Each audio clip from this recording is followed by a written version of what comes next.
तर शिंदे सेनेच्या रामदास कदमांनी केलेल्या आरोपांवर संजय राऊतांनी पलटवार केलाय। दोन्ही ठाकरे एकत्र आल्यानंतर शिंदे गटाचं राजकीय भविष्य संपणार आहे, त्यामुळे त्यांच्या पोटात भीतीचा गोळा आलाय असं म्हणत राऊतांनी शिंदे गटाला टोला लगावलाय।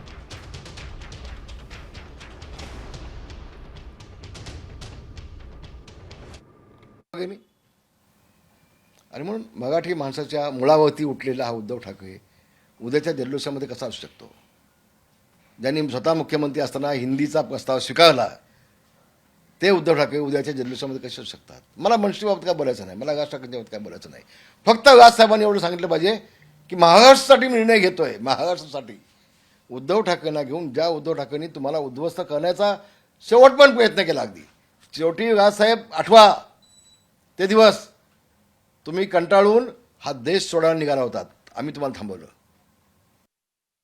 जे शिवसेनेतले आमचे जुने सहकारी आहेत पूर्वीचे, जे सोडून गेले, त्यांच्या पोटामध्ये भीतीचा गोळा उठलेला आहे आणि त्या भयातून ही अशी वक्तव्य वैफल्य निराशेतून येत आहेत। हे जे शिंदे गटाचे लोक आहेत की त्यांचं राजकीय भविष्यच खतम होतं याच्यामुळे,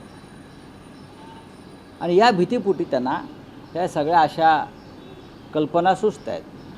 चारण्याची भांग मारली का खूप कल्पना सुचतात, अशी स्वप्न पडतात, तशी त्यांनाही भयंकर स्वप्न पडत आहे।